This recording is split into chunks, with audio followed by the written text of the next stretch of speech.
Welcome to today's webinar. Louisa, would you like to kick us off? Yeah, thanks very much, Quinn. So welcome everybody to the second in the series of MA Creative and Moving Image and Content's kind of thought-provoking conversation about topical issues.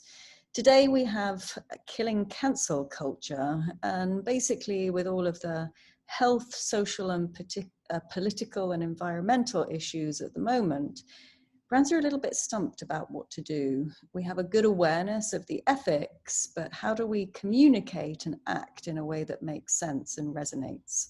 So in today's lineup, we have the fabulous Quinn Mai, CEO of Moving Image and Content, and Anthony Cosbito, Head of Strategy at Moving Image and Content, and Lynette Nylander, who is quite the polymath, but is known as a writer, editor, and content creative director.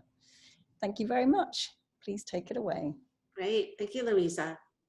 So obviously we are about 13 days in the US away from our presidential election. So politics are all on our mind, but something that has been fueling a lot of conversation, especially for brands as of late, is cancel culture. So let's talk a little bit more about it. First, how did we get here? How did this all begin? For those Gen Xers in the audience, we might remember that it started with Wesley Snipes, a film that he did called New Jack City in 1991. And at that point, cancel culture did mean cultural boycott of a certain celebrity, brand, company, or concept. So the definition has remained true from its inception into today. But how did it really blow up in social consciousness? Interestingly enough, there was a letter written that was signed by thought leaders, journalists, traditional activists like Gloria Steinem, but also by people like Malcolm Gladwell and J.K. Rowling, really actually pushing back on cancel culture. It was an open letter that dozens and dozens of scholars signed, saying that cancel culture, which they never actually named, but basically censoring, that they said that censoriousness is spreading widely in our culture, and intolerance for opposing views, a vote for public shaming and ostracism, and the tendency to dissolve complex policy issues is a blinding moral certainty. And what they said here actually, unfortunately, fueled the culture that they're trying to combat. Because you can imagine all these well-known thought leaders didn't understand that they were actually putting fire on the field, because around the same time as this letter was around the same time of the killing of George Floyd. And we were all under the pandemic, and we really started to feel incredibly helpless. And so a lot of people, especially Gen Z, took cancel culture as a tool for them to speak out on causes that they really cared about. And this is no different, right? Those who have been to New York and saw the big Teamster rat in front of buildings for, years and years and years, this is the exact same thing that's happening with cancel culture. This is really the average person's way to boycott a brand, to shame them and say, hey, you're not doing anything, you're not doing something right. And the same way that we would not criticize Teamsters for picketing, a bad building and putting a rat on it, we need to understand and really accept that cancel culture is this generation's way of doing the exact same thing. So we really believe here that it is an imperative now to have integrity as a company, and I'll tell you why. About 2 years ago, in December 2018, I was interviewed by Business of Fashion, and I said at that time that there was a time when wading into political issues was an absolute taboo, but today it's starting to become detrimental to a brand's bottom line if they don't take a stand. Obviously, I did not predict the pandemic. I did not predict Black Lives Matter, but what I really knew was coming was the tsunami of Gen Z. But you have to understand that because this generation is growing so rapidly, integrity now is connected to growth. 70% of young people, millennials and Gen Z, say that trusting a brand is more important today than ever in the past. Young people believe that 85% of brands should solve their problems. Again, it's not just about buying product, but how do you solve my problems as a human being? But they also believe that brands should solve society's problems, because they're seeing these global juggernaut brands with a lot of power, a lot of international sway. They're almost seeing them the same way that they view governments and institutions. They're feeling that if they're spending money with them, they need to act appropriately, and they need to solve the problems of society if they're taking the money from society. And 64% across all generations now say that trust is second only to price when it comes to a brand. And 85% say that they will stop buying from a brand because of a scandal. Really importantly, they're looking at, consumers are looking not just your outside persona as a brand, but what you do internally. And fueled by COVID-19, right, with so many people having to stay at home in lockdown, and so many people being furloughed and fired, the way that a brand treats their own employees has become paramount, because 80% of people feel that brands should protect the well-being and financial security of not just their employees, but their suppliers. So again, looking at their entire ecosystem. And this becomes really, really difficult for brands to grapple with, because it's not just what you do on the outside, but what you do on the inside that is bringing on scrutiny.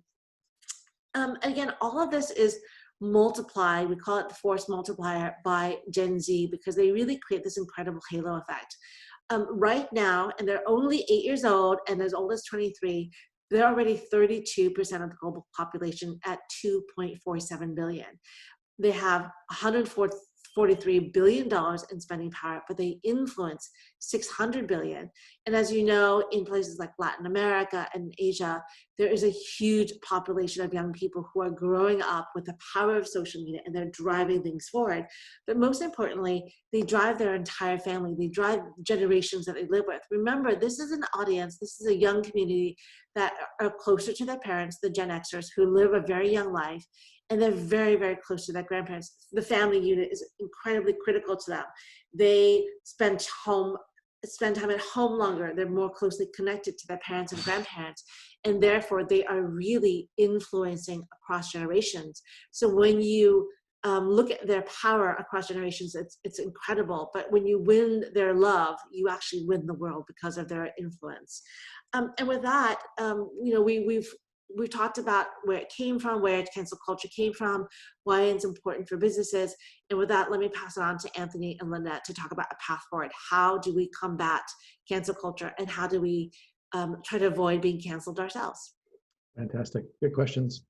Looking at cancel culture, just want to step back for a second and really reiterate the fact that the notion of pushing back on brands and the notion of debate isn't necessarily a bad thing, right? I mean, being forward-thinking and debating is really the oxygen of democracy, and it fuels our social evolution to a certain degree. And that social evolution starts with trust, right? Building out your trust is incredibly important. That's one of our first paths that we really look at. So investing in building that brand trust is important. And think about brand trust almost as Teflon, right? When you have a strong relationship with your customers, you're going to make it through those crisis moments. You're not going to break up, so to speak, in the human relationship sense. You're going to stick together. And we have plenty of crisis moments out there right now, right? Economically, health-wise, environmentally. There are so many issues where we're feeling vulnerable. So we're that much more susceptible when brands do break that trust. And trust is important across generations, right? It's very important, especially to Gen Z, because they are skeptical. They actually have the lowest trust when you look at it compared to other generations. About half the trust that boomers have. And they feel ignored, right? They feel like, key issues to them, things like the environment, things like racial injustice, they're not really being listened to. So that leads us to path number 2. Speaking out against racial injustice helps the brand build trust at scale, because it's so important to Gen Z. It's inherently important to other generations as well. And it really does impact the bottom line, right? I mean, if you look at the numbers, 66% of Gen Z consumers say that businesses, how they act in regard to Black Lives Matter will permanently affect how they buy. The key word there is act, right? Because Gen Z is super savvy. They really have a good BS detector, and they know what's real and what's not, right? So how brands act is what they're doing. So they're looking at what brands do, not necessarily what they say. So with Gen Z, it's incredibly important. It's also important to other generations.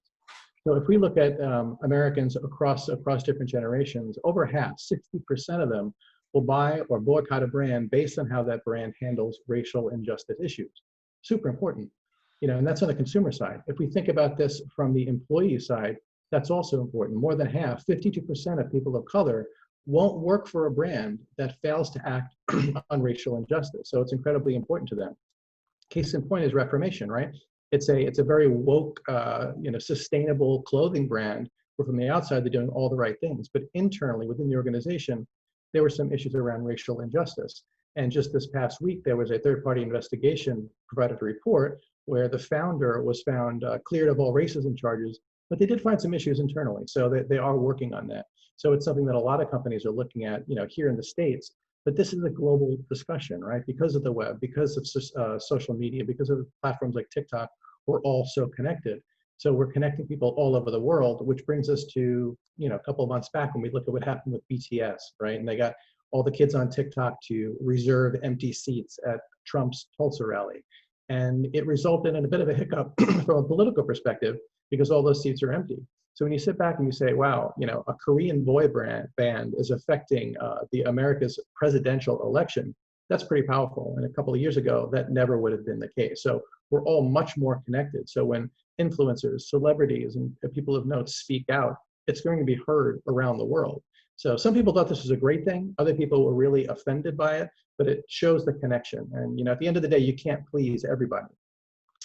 And not pleasing everybody, again, isn't necessarily a bad thing, right? If you look at what Patagonia did with the label that you see here, they put this on the inside of their new shorts, their eco-friendly shorts, and it really does a good job of communicating what that brand believes in. Apparently, this is something that they were saying internally within the organization for years because it was all about climate change denial. So it's not a right or a left or red or a blue thing. It's really about focusing on what matters most to their customers and their clients, which is climate change, and really focusing on how the brand can have a viewpoint and make a change there because they know their customers care so much about it.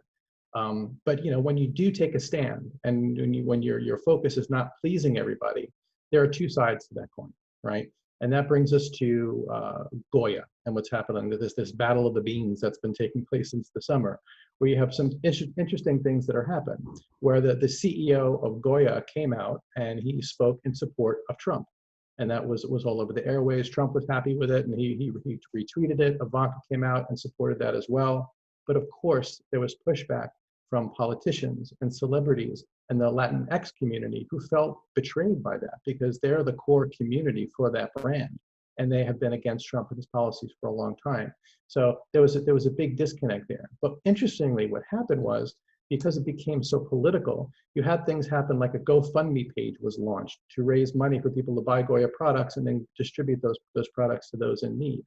You had Trump supporters going out and buying a lot of Goya brands, which they probably would never have bought, and it led to a spike in sales, which is great. And you think, oh, well, okay, maybe this cancel culture thing isn't so bad, but it's a matter of stepping back and looking at things long term and saying, how did this affect the brand trust long-term of the core customers who have been buying Goya beans and Goya products for years? What it did was it fractured that trust, because when you talk to a lot of the folks in the Latinx community, they feel betrayed on a personal level. And many of them vowed never to go back to buying that brand again. So again, stepping back, looking at the long-term impact of it, inconsistency, coming from the brand, fractured brand trust in the long term. And consistency is something that's really important. It's a hallmark of brands that have progressive ideals and really double down on what their customers believe in, like Ben and Jerry's, right? They have a history of these bold moves where they name their products after social movements. They just came out with a podcast against white supremacy. They're a purpose-driven organization, and everybody knows that. And when you're balancing between the two decisions of what ice cream to buy, if you really feel strongly about these issues, no doubt you're going to buy Ben and Jerry's because you believe in the same ideals that they believe in. Because they're a purpose-driven organization too, that's been proven to drive growth. Employees stay with the company a lot longer. People are happy with the company a lot longer. So there are very measurable impacts of being a purpose-driven brand and really mirroring and amplifying what your customers believe in. Speaking your mind and not always trying to please everybody. On our next slide, we look at a case study of one of our clients where not always pleasing everybody doesn't have to be controversial. It doesn't have to be this polarizing aspect. When we work with Pi, they were going through a rebranding, and they wanted the rebranding to really resonate with their core audience. So what we did is we worked with them on building what we call a Catalyst consumer profile. It's a behavioral profile, and it really dives deep into what matters most to their customer base. What are their values? What are their passions? What do they stand for? What do they love? What are they against? And by aligning that rebranding specifically to the values and ideals of that target segment, what it did was it really fueled the success of that branding relaunch. And you can see the numbers there. It was wildly successful because it connected with them on a human level, right? It really allowed them to say, wow, this brand really understands who I am. And they felt the connection to that. So you get that organic word of mouth, you get that organic embrace, which is really important. And now they're able to act quickly and decisively when things do come up, and looking at the next slide, that's really important. Like acting fast and knowing what to do and not having to go in front of a board or a committee to make these decisions makes a difference. And we saw this with this brand Way, where they they called themselves out before somebody else does. And Lynette, I know we were talking a little bit earlier about this. Love to get your thoughts on how they handled this. Yeah, totally. So Y is a really good example of someone who really embraced and understood the temperature of the time. Jen Aitken, its founder, she really kind of rose to prominence, actually being the hairstylist to the Kardashians, which, love them or hate them, are the kind of marker of beauty trends, I suppose. And, started off her response to the Black Lives Matter movement in the way that everybody kind of did in a financial contribution. So she committed to donating $100,000 to ongoing social organizations and causes that would further the movement. But in the height of the Black Lives Matter movement, a writer for the Washington Examiner wrote a tweet about her billboard in California being kind of marked by Black Lives Matter protesters. And the Examiner's point of view was actually, the reporter's point of view was actually quite negative. And instead of sort of,